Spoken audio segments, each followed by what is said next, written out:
구약성경 116쪽 출애굽기 23장 1절부터 9절까지의 말씀 한 절씩 교독하시겠습니다. 너는 거짓된 풍소를 퍼뜨리지 말며 악인과 연합하여 위증하는 증인이 되지 말며 다수를 따라 악을 행하지 말며 송사의 다수를 따라 부당한 증언을 하지 말며 가난한 자의 송사라고 해서 편벽되이 두둔하지 말지니라. 내가 만일 내 원수의 길 잃은 소나 나귀를 보거든 반드시 그 사람에게로 돌릴지며 내가 만일 너를 미워하는 자의 나귀가 짐을 싣고 엎드려짐을 보거든 그것을 버려두지 말고 그것들을 도와 그 짐을 부릴지니라. 너는 가난한 자의 송사라고 정의를 굽게 하지 말며 거짓 일을 멀리하며 무지한 자와 의로운 자를 죽이지 말라. 나는 악인을 의롭다 하지 아니하겠노라. 너는 뇌물을 받지 말라. 뇌물은 밝은 자의 눈을 어둡게 하고 의로운 자의 말을 굽게 하느니라. 함께 읽습니다. 너는 이방 나그네를 압시하지 말라. 너희가 애굽 땅에서 나그네 되었은즉 나그네의 사정을 아느니라. 아멘. 오늘도 주님의 보좌 앞으로 나오신 성도들에게 하나님의 은혜와 평강이 함께 하시기를 축원드립니다. 2025년 한 해 하나님의 성품을 닮아가자라는 주제로 말씀 나누고 있죠. 매달마다 한 가지 주제씩 정해서 인사를 나누고 있는데 6월달은 화해라는 주제를 정해보았습니다. 그래서 옆 사람과 함께 인사해보길 원하는데요. 우리 2명 이상에게 인사해보겠습니다. 좌우로 그럴 수 있습니다. 네, 그럴 수 있습니다. 네, 오늘은 공의의 하나님, 하나님의 공의에 대한 이야기 함께 나눠보도록 하겠습니다. 하나님의 성품 중에 가장 핵심적인 것 하나가 바로 공의입니다. 이 공의는 법대로 심판하는 것을 의미하죠. 문자적으로 번역하면 설명하면 공정하고 정의로운 것, 공평하고 정의로운 것 이렇게 해석을 할 수 있을 것 같습니다. 성경에 지난주에 함께 보았던 정의와 공의는 거의 동의어처럼 사용이 됩니다. 이것을 무 자르듯이 딱 자르는 것은 별 의미가 없지만 그래도 굳이 설명을 좀 하자면 다음과 같이 구분할 수 있을 것 같습니다. 정의라는 단어는 히브리어로 차다크라는 단어인데요. 이것은 개인의 관계 속에서의 올바름을 이야기합니다. 우리 법을 형법과 민법으로 나눈다면 이 정의는 민법에 해당되는 거라고 할 수 있을 것 같아요. 그래서 이것을 좀 더 우리의 언어로 쉽게 표현하자면 정의는 경제적 정의입니다. 내가 일한 것에 대한 마땅한 대가를 받을 수 있는 사회, 그것이 정의로운 사회라고 하겠죠. 내가 누군가에게 피해를 줬다면 거기에 대해서 마땅히 보상해 주는 것, 이것이 정의라고 할 수 있습니다. 공의는요, 형법과 민법 중에 형법이라고 할 수 있는데 이것은 옳고 그름을 판단하는 것입니다. 법 앞에서 모든 사람이 공평한 것이 바로 공의라고 하는 것이죠. 성경에 등장하는 하나님은 매우 공의로우신 분이십니다. 그분이 공의로울 수밖에 없는 이유는 하나님이 선과 악의 기준이 되기 때문입니다. 하나님이 법 기준 그 자체이시기 때문에 하나님 편에 있는 것은 선이고 하나님 편에 서지 않는 것은 악입니다. 그래서 하나님은 자기 편에 선 자들을 구원하시고 자기 편에 서지 않는 자들을 심판하시게 되어 있습니다. 우리 소풍의 성도님들은 어느 정도 좀 이 부분이 인지가 되셨을 텐데 성경에서 선, 악 혹은 선한 사람, 악한 사람, 의인, 악인 이렇게 구분을 할 때에 우리가 일반적으로 알고 있는 도덕과 윤리적 개념으로 선과 악을 구분하지 않습니다.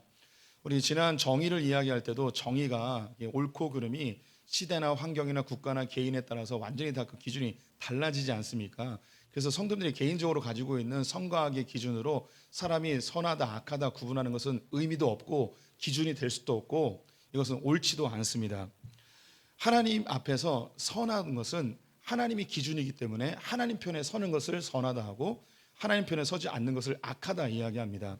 그래서 성경에서 의인이라는 사람은 착한 일을 많이 한 사람이 아니고 이 사람이 혹시 죄를 지었을지라도 하나님 편에 서려고 하는 자는 의인이 되는 것이고 하나님이 의롭다 칭해 주시는 거예요. 반면에 악한 자는 누구냐면 아무리 착한 일을 많이 해도 이 사람은 본질적으로 하나님을 적대시하고 하나님 편에 서지 않는 자들, 이들을 성경에서는 악인이라고 이야기하는 것입니다.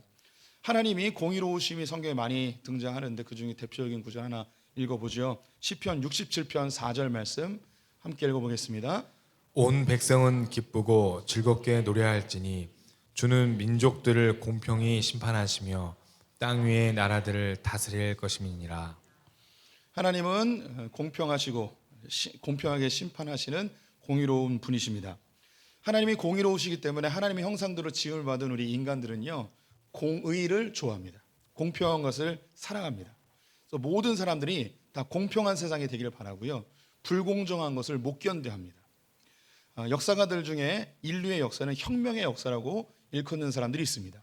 혁명이 왜 일어날까요? 그 사회가 공정하지 않기 때문에 혁명이 일어납니다. 그들 마음속에 분노가 치밀어 오르죠. 사람이 느끼는 분노 중에서 제가 그 분노의 게이지를 구분할 수는 없겠지만, 인류 역사를 볼 때 가장 분노스러운 게 뭐냐면, 공평하지 않다고 생각했을 때 사람들은 분노를 많이 느끼는 것 같아요. 그래서 인류가 계속 혁명과 또 투쟁이 일어나는 이유가 불공정하기 때문에, 공정하지 않기 때문에 그 분노를 억제하지 못하고 그것이 표출되어져서 그런 혁명으로 이어지는 것 같습니다. 우리나라에 1년에 드라마가 보통 200편 정도가 만들어진다고 해요. 200편 중에 법정 드라마가 15%에서 20% 정도 됩니다. 굉장히 많은 숫자가 법정 드라마로 만들어지는데, 우리 성도님들이 알고 있는 유명한 법정 드라마 소년심판, 1,000원짜리 변호사, 이상한 변호사 우영우, 그리고 최근에 했던 유어 언어, 유어 언어. 왜 드라마를 영어 이름으로 짓지? 이런 게 있습니다. 네, 이런 드라마들이 인기를 얻었죠. 이런 법정 드라마들의 공통점이 있는데, 그것은 약자들을 위해서 법조인이 그들을 대신하여 싸워주는 이런 부류가 하나가 있다면, 검사나 판사가 악한 자이기 때문에 그들을 대항하여서 선한 법조인이 싸우는 이런 구도로 법정 드라마가 이루어지고 있는 것 같습니다. 이런 법정 드라마가 계속해서 만들어지고 인기를 얻는 주요한 이유가 있다면, 그것은 우리 국민들 대부분이 이 사회가 불공정하다고 느끼고, 또 공의롭지 못한 판결들이 재판정에서 계속해서 일어나고 있고, 판사와 검사들의 부정부패를 우리가 언론을 통해서 느끼고 있기 때문에, 여기에 대한 이 카타르시스를 느끼고 싶어하는 욕구들이 다 있어서 이런 법정 드라마가 계속 만들어지고 있는 것 같습니다. 실제로 권력 있는 정치인들이 범죄를 하였을 때 다른 일반인 같으면 1, 2년이면 끝날 만한 이 재판이 수년째 해결되지 않고 지지부진하게 이어져 내려오는 것을 보게 됩니다.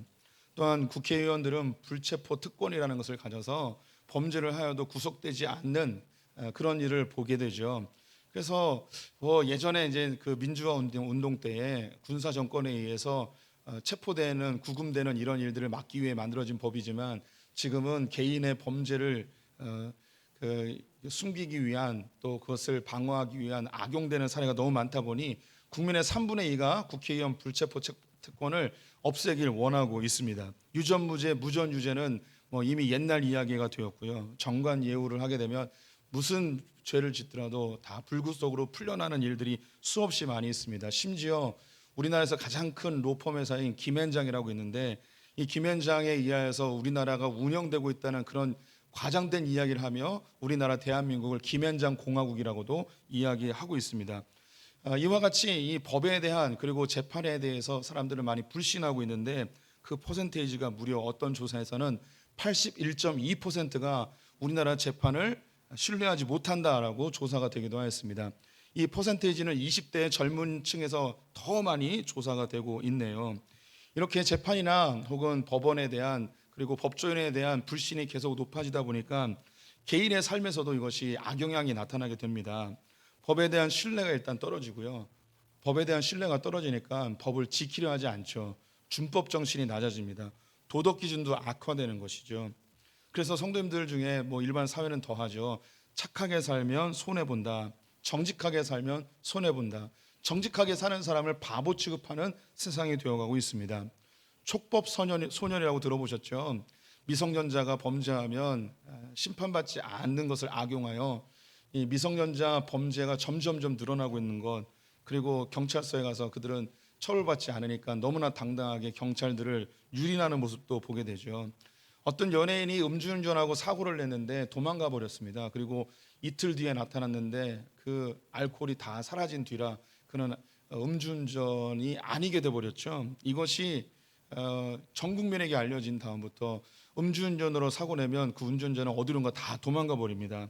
그리고 자기는 술을 마신 게 아니라 겁이 나서 도망갔다가 온 거라고 이야기하며 그 음주운전에서 벗어나는 그런 현행법을 무력화시키는 이런 일들이 한국 사회에 계속 벌어지죠.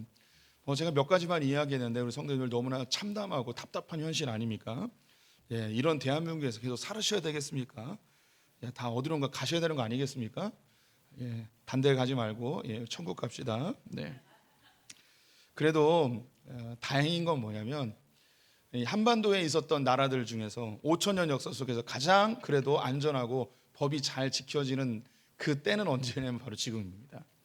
그래서 우리 성도님들이 법의 울타리 속에서 보호받을 수 있는 때가 지금이에요. 그래서 감사하며 살 필요는 있습니다. 만약에 성도님들이 150년 전, 200년에 태어났으면 조선시대 때 여기 대부분 다 노비 아니겠습니까? 그러면 뭐 양반들이 와서 때려도 그냥 맞아야 되고요. 멍석말이 해가지고 패서 죽이면 그냥 죽어야 되는 거예요. 뭐 이름도 없고요, 호적도 없고요. 뭐 일한 것에 대한 마땅한 대가를 얻지도 못하고 뭐 쉬는 날이 어디 있습니까? 52시간 뭐 뭐 시간 뭐 이런 게 어디 있습니까? 그냥 그 주인이 여봐라 그러면 네 마님 그러면서 달려와야 되는 게 다 저와 여기 성도님들의 모습 아닙니까? 우리 여기 계신 성도님들 중에 양반 출신이 제가 볼 때는 거의 뭐 두 명 정도밖에 없는 것 같아요. 다 상놈들이에요. 다 그렇게 사실 분들인데 세상이 좋아져서 우리가 법의 보호를 받으며 살아가고 있는 거죠. 또 만약에 저는 중국이나 북한 같은 공산국가에서 태어났으면 댓글 잘못 달았다가 어느 순간 사라져 버릴 수도 있는 그런 세상을 살 수도 있었는데 대한민국에 사는 게 얼마나 감사한지요. 그럼에도 불구하고 우리는 정의롭고 공의로운 세상을 너무너무 갈망하며 살아갑니다. 오늘 본문은요, 하나님께서 이스라엘 백성들에게 공의의 삶을 이렇게 살아라 하며 몇 가지의 규칙들, 율법을 제시해주고 있습니다. 이 장면은 이스라엘 백성들이 애굽에서 종살이하다가 모세의 인도를 받고 시내산에 도착한 이후에 하나님과 이스라엘이 언약을 맺습니다. 여호와가 그들의 하나님이 되고 왕이 되신다는 거예요. 그리고 이스라엘 백성들은 그들의 백성이 된다는 그런 주군과 신하의 주군과 백성의 약속을 맺는 언약이 체결된 현장입니다.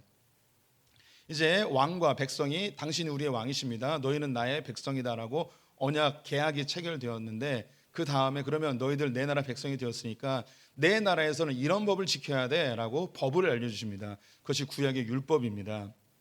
그 율법 중에서 오늘 보여진 이 장면이 기록이 되어 있는 거예요. 우리 성도님이 한번 상상해 보겠습니다. 우리 성도님들이 만약에 이스라엘 백성이라면 애굽에서 400년 동안 살고 있었습니다. 그들의 출애굽 바로 직전까지 수백 년 동안 그들은 노예의 삶, 종의 삶을 살았습니다. 그들은 법의 보호를 절대 받지 못했습니다. 그들은 노예였고 애굽의 군병들이 죽이면 그냥 죽음을 맞이해야 됐습니다. 인권이라는 거 없었고 애굽의 백성들에 비하면 그들은 소수 민족이었습니다. 억압과 착취 속에 살아가고 있었고 그들은 약자 중에 약자였습니다. 그들은 법의 보호를 받지 못했을 뿐만 아니라 정의롭고 공정한 대우도 받지 못합니다. 그들은 아무리 열심히 일을 해도 거기에 대한 마땅한 대가를 얻지 못했습니다. 또 노역에 끌려갈 때는 노약자들이나 부녀자들이나 몸에 질병이 있거나 장애가 있는 사람들도 다 같이 끌려가는 거죠. 그리고 그날 해야 될 일당량들이 다 정해집니다. 근데 몸이 연약하고 힘이 없으니까 그 일을 못하면 자기가 감당해야 될 일을 다 못했다 하여 그 무참하게 짓밟히고 매를 맞으며 그렇게 배려받지 못하는 그 세상이 바로 애굽이었습니다. 완전히 공평하지 못하고 공의롭지 못한 것이 바로 그 애굽이었죠. 이곳에서 이를 바득바득 갈며 제발 이곳에서 좀 벗어났으면 좋겠다라고 생각했던 그 이스라엘 백성들이 하나님의 놀라운 은혜로 애굽에서 나와 이제 가나안 땅으로 향해 가고 있습니다. 그들에 대해서 하나님께서 너희들이 왜 이 법을 지켜야 되는지 아니? 너희들은 이제 신분이 달라졌기 때문이야 라고 먼저 이야기하십니다. 그들의 애굽에서의 신분은 종이었고 노예였습니다. 근데 그들이 이제 애굽에서 나왔을 때 그들의 신분은 이제 자유자이고 하나님 나라의 백성이 되었습니다. 완전히 신분이 달라진 거죠. 애굽에서는 종과 노예의 법을 지켜야 됐다면 이제 자유인으로서 하나님의 백성으로서 새로운 법을 지켜야 되는 거죠. 먼저 하나님께서 이스라엘 백성을 향하여 그들의 정체성을 선포하는 구절을 먼저 읽어보겠습니다. 출애굽기 15장 5절과 6절 말씀 같이 읽어보겠습니다. 세계가 다 내게 속하였나니 너희가 내 말을 잘 듣고 내 언약을 지키면 너희는 모든 민족 중에서 내 소유가 되겠고 너희가 내게 대하여 제사장 나라가 되며 거룩한 백성이 되리라. 너는 이 말을 이스라엘 자손에게 전달할지니라. 그들이 시내산에 오기까지 한 3개월 정도 걸렸습니다. 3개월 전까지 그들은 노예의 삶을 살았습니다. 갑자기 3개월 만에 그들의 신분이 달라졌다고 선언하는 거예요. 너희는 이제 더 이상 노예도 아니고 종도 아니다. 애굽의 법에 의하여 다스림 받는 것이 아니고 너희는 하나님 나라 백성이 되었으니 하나님 나라의 법에 지배를 받게 될 것이다. 너희들의 정체성은 내 소유다. 이 소유는 보물이라는 뜻입니다. 너는 너무너무 소중한 내 백성들이다. 또 거룩한 나라라는, 거룩한 백성이라는 것은 구별되었다는 겁니다. 세상에 많은 민족과 나라들이 있지만 특별히 너희들을 구별해서 내 백성으로 삼았다. 왜 삼았는가? 너희를 제사장 나라 삼고 싶어서다. 제사장 나라라는 것은 하나님과 열방 사이에서 중보자의 역할을 감당합니다. 백성들에게 하나님의 법대로 사는 모습의 샘플을 보여주는 거예요. 하나님 말씀대로 살면 이런 복을 받는다라는 샘플이 되는 거죠. 백성들을 향해, 열방을 향해서 중보 기도하고 또 하나님의 복을 흘려보내는 통로가 바로 제사장 나라인 거죠.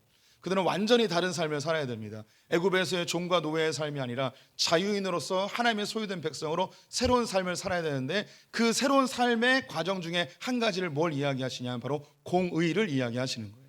너희는 반드시 공의로운 나라를 만들어야 된다. 너희는 공의로운 삶을 살아야 된다라고 이야기하는 거죠. 그들이 들어가야 될 나라는 가나안이었습니다. 그건 역시 다르지 아니하였습니다. 힘의 질서에 의해서 지배되는 나라였죠. 강한 자가 약한 자를 유린하는 나라였습니다. 권력 있는 자가 권력 없는 자를 착취하는 나라였고, 부유한 자가 가난한 자를 약탈하는 나라가 바로 가나안 땅이었습니다. 이런 불공정한 공의와 공평이 없는 그런 땅에 들어가서 너희들은 새로운 하나님의 백성으로 공의와 공평을 이루도록 하여라라고 명령하시는 것이죠. 이 공의, 공평이라는 단어를 들으면 이것은 정치인들이나 혹은 재판관들, 사회 지도자들에게 요구되어지는 명령같이 느껴질 것입니다. 그래서 이 공의, 공평이라는 것이 우리 성도들에게 사실 몸으로 많이 와닿지는 않을 것 같습니다. 그래서 오늘 본문을 좀 더 성도들이 이해하기 쉽도록 조금 더 우리의 몸에 가깝게 느껴지도록 조금 더 적용시켜서 한번 구체적으로 알아보기를 원합니다. 5가지를 살펴보겠는데요. 먼저 어떤 것이 공의로운 것인가? 첫 번째로 언급하는 것이 거짓 소문과 군중 심리를 조심하는 것이 공의입니다. 오늘 본문 1절과 2절 말씀 같이 읽어보도록 하겠습니다. 너는 거짓된 풍설을 퍼뜨리지 말며 악인과 연합하여 위증하는 증인이 되지 말며 다수를 따라 악을 행하지 말며 송사의 다수를 따라 부당한 증언을 하지 말며. 하나님께서 공의에 대해서, 그리고 가나안 땅에 들어가 공의로운 삶을 살기 위해서 먼저 언급한 것이 거짓된 풍설을 퍼뜨리지 말고 다수를 따라 악을 행하지 말라고 이야기합니다. 우리의 언어로 하면 거짓 소문 내면 안 되고 군중 심리에 따라가면 안 된다는 것입니다. 역사 속에서 수많은 정치꾼들이 선동하며 사람들의 마음을 훔쳤습니다. 정의감과 동정심을 이용하여서 사람들의 마음에 분노를 일으키고 사람들의 동정심을 자극하여서 자기의 사람으로 만들려 했던 수많은 역사적 인물들과 사건들이 수없이 많이 있죠. 이렇게 사람들의 마음을 얻기 위하여 많은 경우 선동가들은 거짓 소문을 내게 됩니다. 요즘의 언어로 하면 여론 조작을 하는 거죠. 또한 군중 심리를 이용해서 정의감이나 동정심을 자극하면 그 사람들이 함께 동정심과 정의감에 똘똘 뭉쳐서 그들이 원하는 방향으로 움직여지는 것을 수없이 보죠. 이걸 여론몰이라고 합니다. 그리고 댓글 조작도 하게 되고요. 이런 사건들은 우리나라에서도 수없이 발견되는데요. 제가 떠오르는 게 있다면 몇 년 전에 있었던 광우병 사태입니다. 너나 할 것 없이 거의 대부분의 언론들이 미국산 소고기를 먹으면 국민들이 광우병에 걸리게 될 것이라는 거짓 소문과 여론 조작으로 사람들이 다 광화문에 나와서 미국산 소고기 수입을 금지하자고 데모했던 것을 성도님들이 많이 아실 것입니다. 그런데 그때 사용되었던 모든 자료들과 미디어 자료들은 다 조작되고 거짓이었다는 것이 판명이 되었죠. 지금은 그래서 미국산 소고기에 대해서 그 누구도 광우병을 염려하며 사 먹지 않습니다. 우리 여기 계신 분들도 저렴한 가격에 미국산 소고기를 잘 드시고 계시죠. 저는 개인적으로 호주산 소고기가 더 맛있습니다. 또한 개인적으로 SNS를 활용하면서 사람들을 모함하고 특정 연예인을 공격하여서 그들이 그 댓글에 의하여 근거 없는 비난에 그들은 신음하며 스스로 목숨을 끊는 경우들도 너무나 많죠. 우리나라의 주요 언론들 말고 더 영향력 있는 언론이 있는데 그게 뭐냐면 카더라 통신입니다. 누가 이렇게 하더라 저렇게 말하더라 하면서 카더라가 근거 없는 이 여론 조작이나 거짓 선동이 사람들의 이목을 집중시켜서 여론을 호도하고 정책을 바꾸는 일이 얼마나 많은지 모릅니다. 또 많은 정치인들이 아니면 말고식으로 의혹을 제기하고 근거를 제시하지 못하였는데 이미 여론은 호도되었고 사실은 왜곡된 상태로 사람들에게 인지되는 경우들도 너무나 많이 있습니다. 성경은 너무 먼 이야기처럼 느껴지겠지만 바로 지금 우리의 삶에서 공의를 어떻게 실천할 것인가, 그것은 거짓 소문에 속지 말고 군중 심리에 휘말리지 말라고 하고 있습니다. 우리는 조금 한 발 물러서서 객관적 사실이 무엇인지 주의 깊게 살펴볼 필요가 있습니다. 이것이 우리가 공의를 실천하는 방법이죠. 또한 우리 성도님들이 다른 누군가의 거짓된 소문을 일부러 만들어낸다면 그것은 공의롭지 못한 것입니다. 교회 내에 수군거림이라는 죄가 있습니다. 또 거짓을 이야기하는 죄도 있습니다. 우리 성도님들께서 근거 없는 이야기를 거짓으로 만들어 다른 사람을 험담한다는 것은 결코 공의롭지 못한 행동이죠. 이 공의는 멀리 있는 게 아니라 바로 우리 곁에 있는 것입니다. 두 번째로 언급되는 것이 사건과 감정을 분리하여 생각하는 것입니다. 오늘 본문 4절과 5절 말씀 같이 읽어보겠습니다. 내가 만일 내 원수의 길 잃은 소나 나귀를 보거든 반드시 그 사람에게로 돌릴지며 내가 만일 너를 미워하는 자의 나귀가 짐을 싣고 엎드러짐을 보거든 그것을 버려두지 말고 그것을 도와 그 짐을 부릴지니라. 나에게 원수가 있습니다. 내가 싫어하는 사람이에요. 그런데 길을 가다가 그 싫어하는 사람의 나귀가 길거리에 나돌아다니는 것을 보게 되었습니다. 그냥 놔두면 맹수들의 먹이가 될 것이 뻔하죠. 내가 싫어하는 사람이니까 그 나귀를 걷어두지 않으면 그건 손해보는 거죠. 네, 어떻게 보면 사람의 감정이 그렇게 흘러갈 수 있을 것입니다. 근데 성경은 뭐라 이야기하는가? 그렇게 하지 말라는 거예요. 감정과 사건을 분리해서 생각하라는 것이죠. 내가 싫어하는 사람이 나귀를 끌고 가다가 나귀가 짐이 너무 무거워서 넘어졌습니다. 혼자서는 일으켜 줄 수 없는 거예요. 그러면 이 짐도 상하게 되고 나귀도 결국은 넘어져 못 일어나 죽게 될 거예요. 그럼 그걸 그냥 보고만 있지 말고 가서 도와주라는 거죠. 내가 그 사람을 싫어하는 것과 그 사건에 대해서 감정적으로 분리시키라는 것입니다. 이 일이 사실 굉장히 잘 안 됩니다. 특히 한국 사람들은요, 감성이 풍부하기 때문에 감정과 사건을 결합시켜서 생각하는 경향이 많이 있습니다. 우리 성도님 지금 대선철인데요, 우리나라는 이 정치에 굉장히 민감하긴 합니다. 오늘 이 본문이 이 대선과 맞물려서 이렇게 결정되어진 건 저의 의도는 아닙니다. 총의 공과를 흘러가고 있기 때문에 저의 의도는 없어요. 그런데 이 사건과 감정을 분리시키지 못하는 이 모습이 우리 성도들이 정치인을 바라볼 때 그대로 고스란히 나타나요. 내가 어떤 특정 정치인을 좋아합니다. 이건 감정적으로 좋아하잖아요. 근데 이 사람이 뭔가를 잘못했어요. 그러면 사건입니다. 그러면 잘못한 사건이면 내가 좋아해도 이 사건은 틀렸다고 얘기를 할 수 있어야 되는데 한국의 정서는 내가 좋아하는 사람이면 이 사건이 잘못돼도 잘못됐다고 말을 못해요. 그리고 오히려 옹호하는 일까지 나타나게 되는 거죠. 반대로 내가 싫어하는 정치인이에요. 내가 싫어하는 건 감정이죠. 근데 이 사람이 뭔가 좋은 일을 했어요. 그럼 내가 싫어하지만 이 사람이 잘한 일은 잘했다고 칭찬을 해줘야죠. 이 칭찬한 다음에 계속 미워하면 돼요. 근데 이 싫어하는 게 그 좋은 일까지도 다 덮어버리죠. 이게 감정과 사건이 분리되지 않는 것, 이게 공의롭지 못한다는 거예요. 사람은 싫어할 수 있어요. 나랑 안 맞을 수도 있죠. 그런데 어떤 일에 대해서는 객관적으로 잘했다 못했다를 이야기할 수 있어야 되는 겁니다. 3부에 오신 분들은 저를 다 좋아하리라고 믿습니다. 할렐루야. 네. 그럼 제가 뭘 좀 잘못해도 잘못했다고 얘기해 주셔야 되는 거죠. 내가 좋아하니까 다 덮고 가지, 이게 아니죠. 다 좋아한다고 얘기했더니 제가 보니까 15분 정도가 얼굴이 일그러졌어요. 싫어하는 분도 있어요. 저를 다 좋아하지 않아요. 근데 싫어해도 제가 뭔가 잘했으면 우리 목사님 내가 싫지만 저건 잘했네 라고 이야기할 수 있어야 되는 거죠. 몇 년 전에 일본에서 한국인 관광객들이 갔는데 스시집에 방문했는데 이 스시맨이 그 스시에다가 와사비를 잔뜩 넣어서 와사비 폭탄을 만들어서 주었다고 합니다. 그 와사비 사장님이 왜 그러는지 모르겠지만 그분이 혹시 한국 사람을 싫어한다면 싫어하는 감정은 감정들이 있고 하지만 자기가 해야 될 일에 대해서는 공정하게 해야 될 거 아니에요. 와사비를 조금만 넣어야죠. 한국을 사랑하는 건지 미워하는 건지 모르겠지만 많이 넣었어요. 이거는 공의로운 게 아니에요.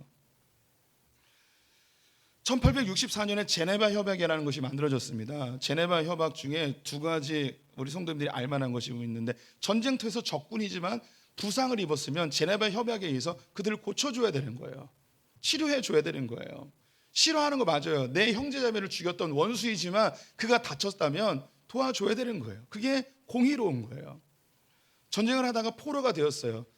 내가 싫어하는 적군이지만 그 자리에서 죽이는 게 아니고 포로로 잡혔으니 그들을 포로 수용소에서 관리해 줘야 되는 거예요. 뭐 호텔급은 아니어도 그들을 죽이진 않고 전쟁이 끝날 때까지 그들을 포로 수용소에서 그들을 관리해 줘야 되는 것이 제네바 협약이에요.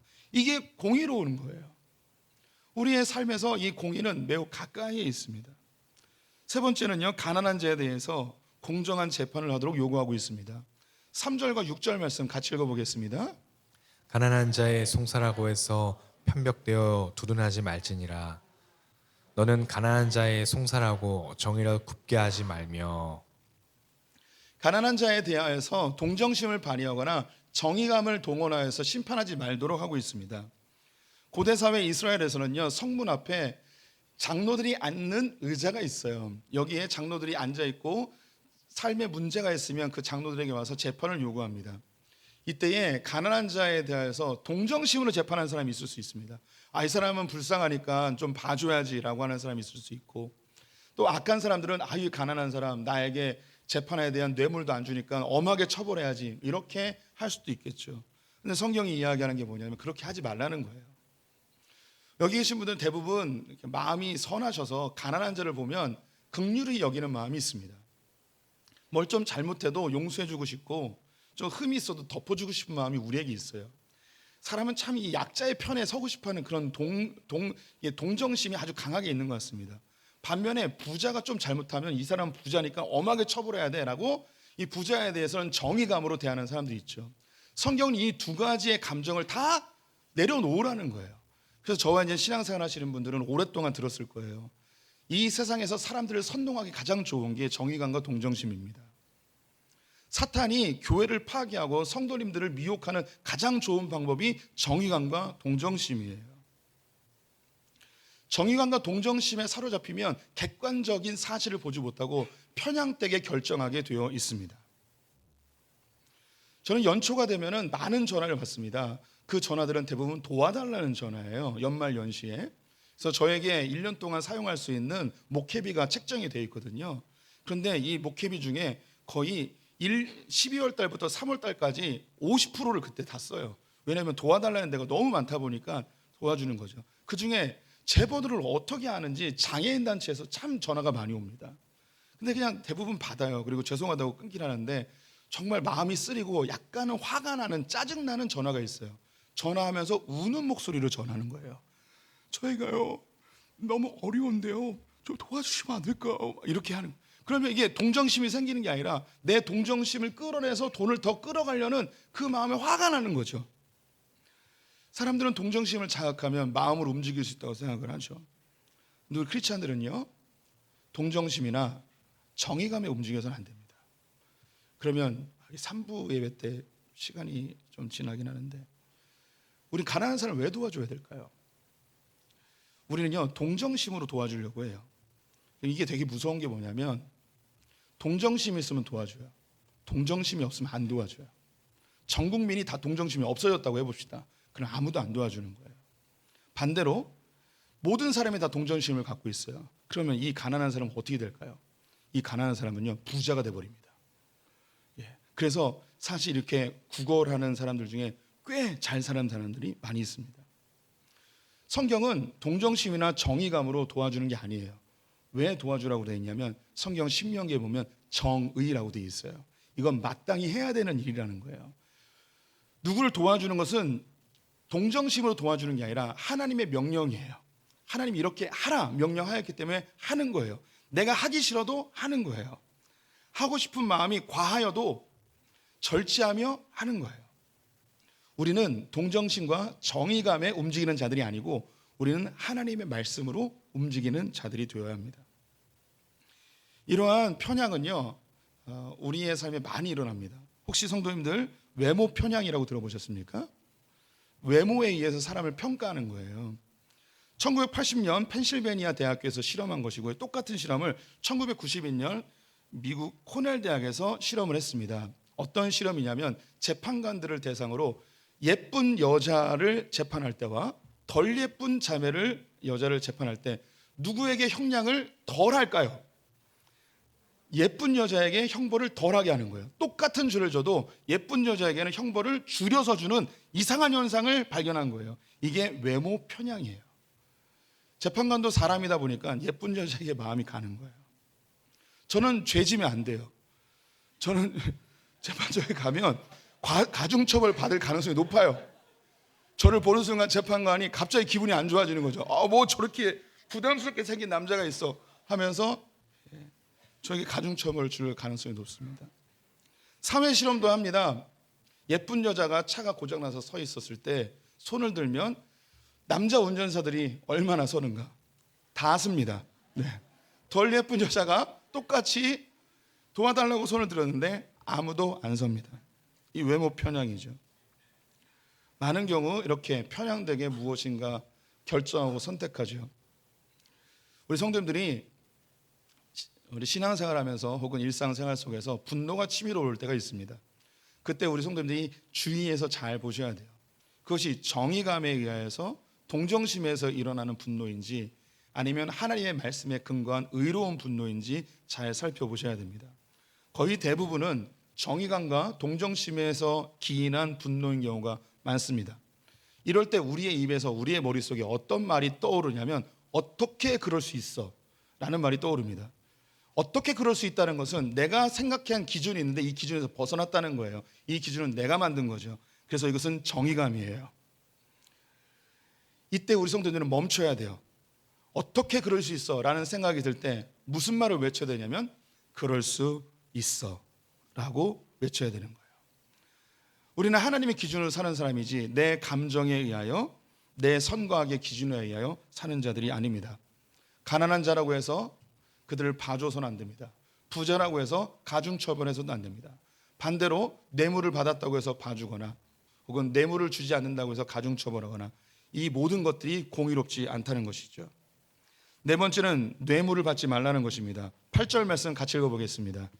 너는 뇌물을 받지 말라. 뇌물은 밝은 자의 눈을 어둡게 하고 의로운 자의 말을 굽게 하느니라. 뇌물은 판단을 흐리게 합니다. 우리 말씀대로 판단해야 되는데 뇌물은 말씀대로 판단하지 못하게 만드는 것이죠. 우리나라는 김영란법에 의해서 5만 원을 초과하는 접대를 받지 못하게 되어 있습니다. 그렇다고 해서 우리나라에 뇌물이 사라졌을까요? 아무도 그렇게 믿는 사람은 없을 것입니다. 몇 년 전에 있었던 50억 클럽 이름 들어보셨죠? 정치인들이 개발하면서 50억씩 돈을 받은 그런 사건입니다. 또 중국은 우리나라뿐만 아니라 전 세계 정치인들에게 뇌물로 로비하면서 중국의 우호적인 정책들을 마련하게끔 하고 있습니다. 그래서 우리나라 요즘 젊은이들은 대한민국이라고 이야기하지 않고 대한중화민국이라고 이야기합니다. 중국의 영향력이 너무너무 강해지고 있는 것 같아요. 우려가 좀 되긴 합니다. 우리 크리스찬들은 뇌물을 줘서도 안 되고 뇌물을 받아서도 아니 될 것입니다. 그럼 뇌물과 선물의 차이가 뭘까요? 뇌물은요 주고서 뭔가 기대하는 거고요. 선물은 주고서 땡인 거예요. 우리 성도님들 저에게 뇌물 주지 마시고 선물을 많이 주시기 바랍니다. 성도님들 사이에서도 뇌물 주지 말고 선물을 줘야 돼요. 감사의 표현으로 충분히 할 수 있는 거죠. 뇌물은 우리의 판단을 흐리기 때문이죠. 다섯 번째는 나그네를 압제하지 말라고 합니다. 9절 말씀 같이 읽어보겠습니다.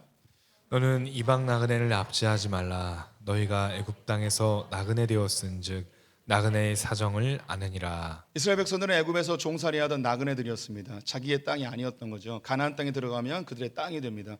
그곳에서 나그네를 발견하면 압제하지 말라고 합니다. 그들을 특별히 더 대우하는 것은 아니더라도 그들을 압제하거나 괴롭히지 말라는 거죠. 이 일 역시 우리에게 아주 친근하게 다가올 수 있는 적용점들이 있습니다. 군대에서 고참에게 엄청나게 고통을 당했어요. 그러면 그때 얘기하죠. 우리는 고참되면 절대 그러지 말자 라고 하는데 후임들에게 더 잔혹하게 군대 생활에 얼차례를 주는 그런 고참들이 있는 걸 보게 되죠. 또 우리 성도님들이 결혼했는데 시어머니에게 엄청 시집살이를 했어요. 결단을 하죠. 내가 며느리 들어오면 절대 이런 짓 안 하겠다 했는데 오히려 더 세게 시집살이를 시키는 일이 발생합니다. 이게 나그네를 억압하고 압제하는 일에 우리의 현실판인 것이죠. 우리나라에는 200만 명의 체류 외국인이 있다고 합니다. 그중에 56만 명이 외국인 근로자들인데요. 처음에 외국인 근로자들이 들어왔을 때는 우리나라에서 임금 체불하고 그들을 학대하고 노동력 착취하고 그랬던 것을 알고 있습니다. 지금은 조금씩 개선되어서 외국인 근로자들이나 한국인 근로자들이 크게 차이가 없게끔 임금도 받고 대우도 받는 것을 보게 되죠.